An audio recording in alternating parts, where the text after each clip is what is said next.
guys, your girl is back. No, it's been a while. Life been happening. That's really all I got to say. Life has been happening. As you know, the dust has finally settled with student loans, Biden's plan. They have started back, and I'm back.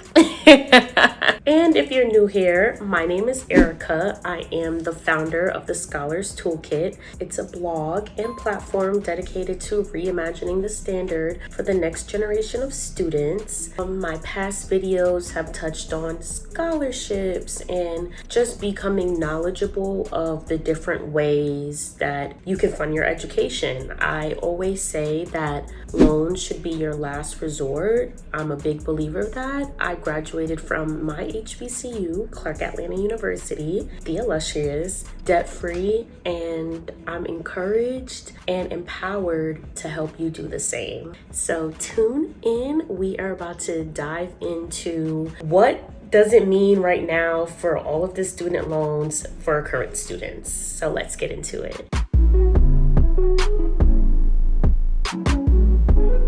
So over the past year, there's obviously been a lot of back and forth between the Biden administration and politicians in regards to how can we update, revamp the student loan system. COVID-19 caused a pause with the interest rates, and it was a relief for a lot of people. However, I didn't personally feel qualified, to be honest with you, or just, I always felt like I had to play catch up with research and education to want to offer advice to you guys. Like, I'm not a financial advisor. So the video that I'm linking probably over here, this guy, he really breaks down the new student loan program that Biden has administered, the SAVE plan. He really deep dives into the student loan website, whatever. So I encourage you to watch that. But again, my video is mainly for students of how can we find alternative ways for funding. Like, I'm gonna keep saying this, like, loans should be the last resort. So without a further ado, let's for real get into it this time.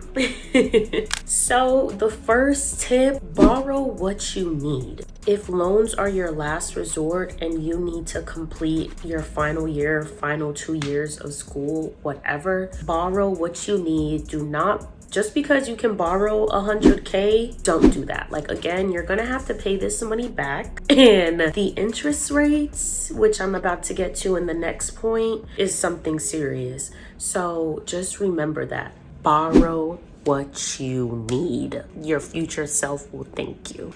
Now, point 2, I want you to overstand. Now, I'm from Caribbean background. They say overstand compounding interest as well as interest rates and how it can impact your life post-grad.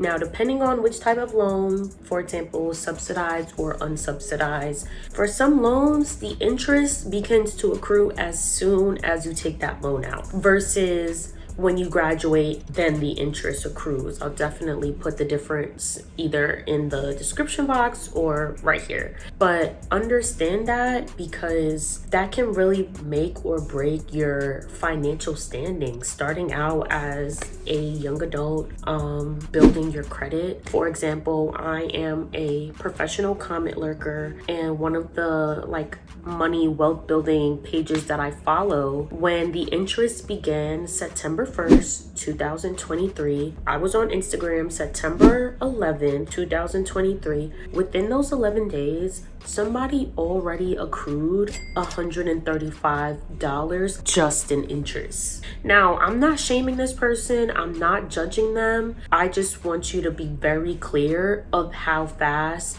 the interest can compound. And who wants to be working day in and day out and they're paying their loans and their money's not even going to the principal? It's solely going to the interest. So please overstand interest rates. Know how much your loan interest rate is before you borrow it, not afterwards. Also, I forgot to mention that federal student loans, they have a fixed rate versus private loans, they can vary. Another thing I would mention with private loans is, let's say in a perfect world, Biden was to cancel everyone's student loans tomorrow.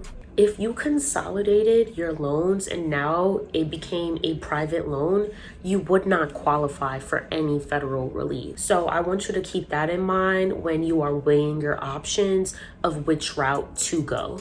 And then my last tip would definitely be knowledgeable of your grace period of whatever loan that you get. So just based off of my understanding and experience with my graduate school loans, you have about 6 months or so with federal loans after you graduate before you have to start paying. So be mindful of that as you're planning your career, your life post-grad, just so you're not surprised 6 months later in December or in June and now your credit's tanking. And more on the borrow what you need. If you don't got the extra 20K now, what makes you think that you're gonna have it later when you graduate? And I'm definitely not trying to step on anybody's dreams or aspirations, but when the real world hits and when those big adult bills hit, again, that extra 20K in the hole, it's just unnecessarily hard to climb out of. So please borrow what you need. Solamente.